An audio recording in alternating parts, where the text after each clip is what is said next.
I am very appreciative of the conversation we're about to have with my next guest, Soren Aldaco, who is with the Independent Women's Forum, an ambassador there. Soren was subjected to the horrors of this industry, and now the Trump administration is going after them. Soren, thank you so much for spending some time with us today. I appreciate you for that. Yeah, thanks for having me, Vince. Tell me if you could, in brief, and I'm sure you've done this a million times, but tell me your story. Well, like many people my age, I'm 24. I got into the internet really young. And in some of those early internet spaces, you could really come across just about anything. And unfortunately, I ended up in the dark corner of the internet where I was groomed and then learned about transgender identity, which to a young woman who's been harmed, not even a young woman yet, right? 11 years old, it's the perfect escape. And so, beginning at 11 years old, I started identifying as trans. By age 15, I had doctors affirming that that was related to all of my issues. At age 17, I started testosterone after just one visit, 30 minutes. And at age 19, I had a double mastectomy, and the mastectomy went horribly wrong. 6 months later, I detransitioned, and I've been telling my story ever since, both in the courts and, now with the federal government. Okay, so if you could take me for the beginning, you said that you ended up in the dark corners of the internet. How easy was it for you to end up in those dark corners? Like basically as an 11-year-old, Yeah, how do you yeah. end up in such a toxic place? Well, for me, it was really easy because I could access the internet from my Nintendo DSi, this device that my parents thought I was playing, video games on. It Yeah. was actually a gateway for getting into chat rooms.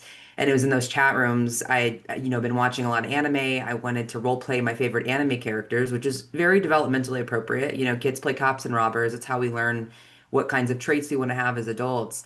I didn't realize adults were going to take advantage of me through those chat rooms, through my love for something that seems so innocent. So how do you go from that to being in a doctor's office? What's the process there?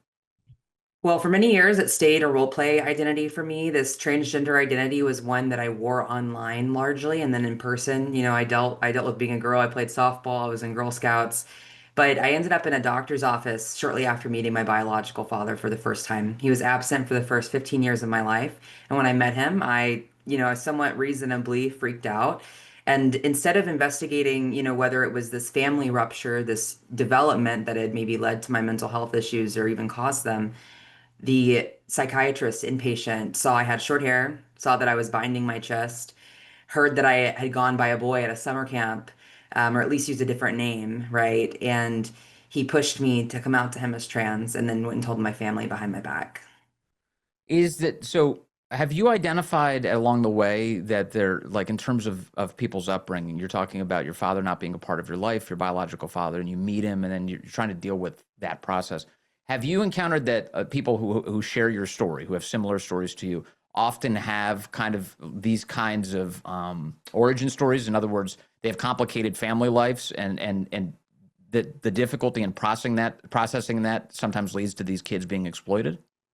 What I think is very unfortunate is I think everybody kind of has, a complicated family life these Yeah. days, whether it's from, not having a father in the home or just the ways that, power has been removed from families in the present day. But in my experience, I do think that at the very least, if it's not coming from within the home, then doctors surely try and introduce it by wedging this transgender issue between parents and children. So, what do you think was really going on? Now that in hindsight, as you look back at all of this, why would a medical professional try and convince you you were born in the wrong body and then put you down this destructive path? What is that? I think for a lot of medical professionals, it is an opportunity. Unfortunately, to a hammer, everything looks like a nail, and we're in an era where doctors have more power than ever, are receiving more money than ever. And there's real good doctors out there, but in my case, I came across some ideologues, and so it was very easy for them to say that this was what was going wrong, and here's the solution. I saw that the Trump administration was explaining that pediatrics as a profession are among the lower paid of the medical professionals, and that they basically they saw this as a huge money making opportunity. I'm not saying every pediatrician. I'm saying that the pediatric medical industry saw this as a huge money making opportunity to drive children into this kind of abuse. I know that in my case, and this is still within the realm of pediatrics. I was only 19 years old. Pediatrics sees young people up to 21. The surgery center that I saw did charge my insurance, tens of thousands of dollars on top of charging me 5K. So I know the money is there for sure. It's a at least $1 billion industry. It's wild. Okay, so then you said after 6 months or so after you were subjected to all these surgeries, you realized you're like, this is not for me. This is crazy. So what happened there?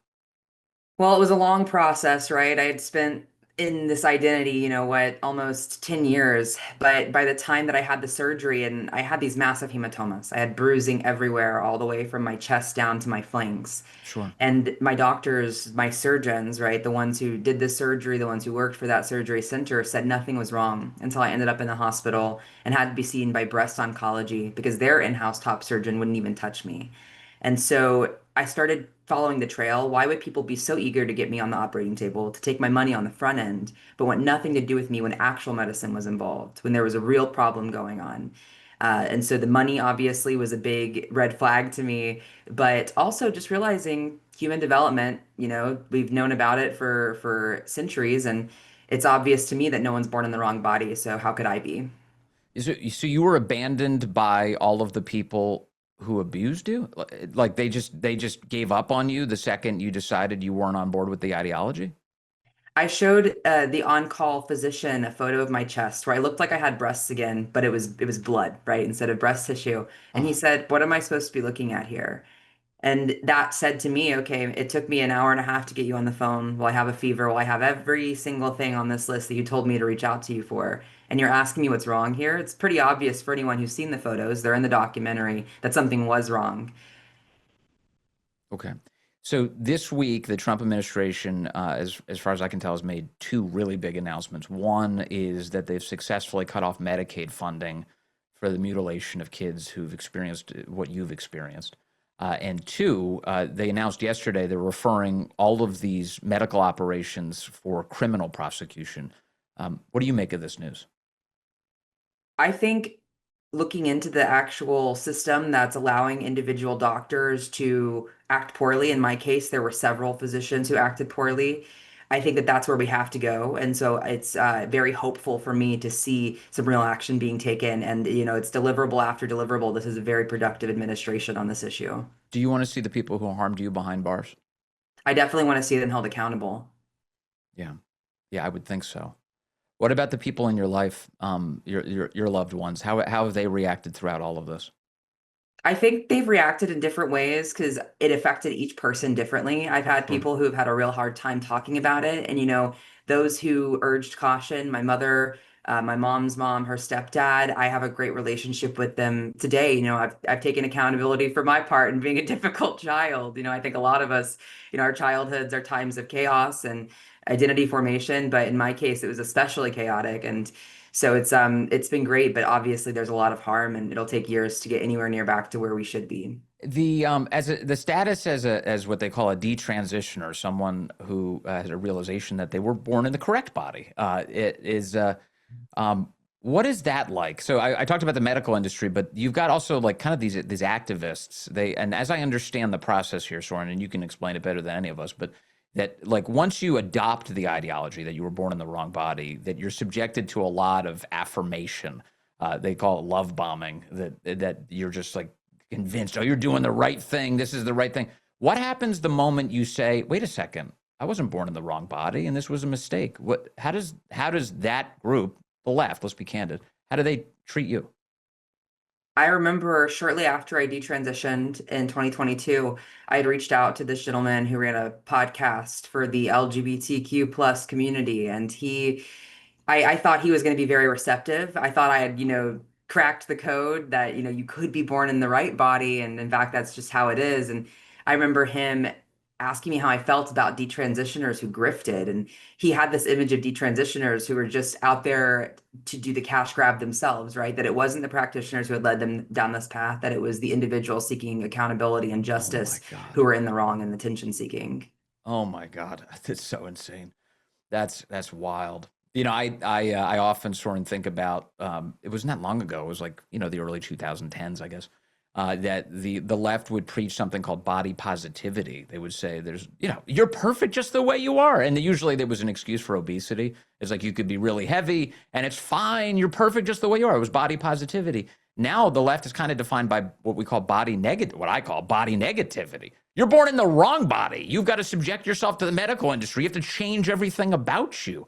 It's like, how is it possible to have those two completely conflicting opinions at the same time? That's a real good question, and one I don't think I can answer for everyone, but I do know that in my experience with leftist communities, it was almost this selfishness, this hyper individualism that, in fact, I could do whatever I wanted. And that meant if I wanted to be born in the wrong body, I was born in the wrong body. If I wanted to say I was perfect as I was and I needed to do nothing about my health, then so be it. So it really was my way or the highway, regardless of which way you went. I don't know if you're spiritual at all, but I detect spiritual components to this too. This idea that you can play God at any given moment, Yeah. but there is a realization somewhere along the line. I think, hopefully, for most people, that you're not God. But you are created in His image and likeness, and you're perfect just the way you are. Soren, thank you very much for your time today, and thank you for the great work of the Independent Women's Forum. I'm appreciative that you're a part of their great operations. Yeah. God bless you, Vince. Thank you. God bless you. Thank you for coming on with us.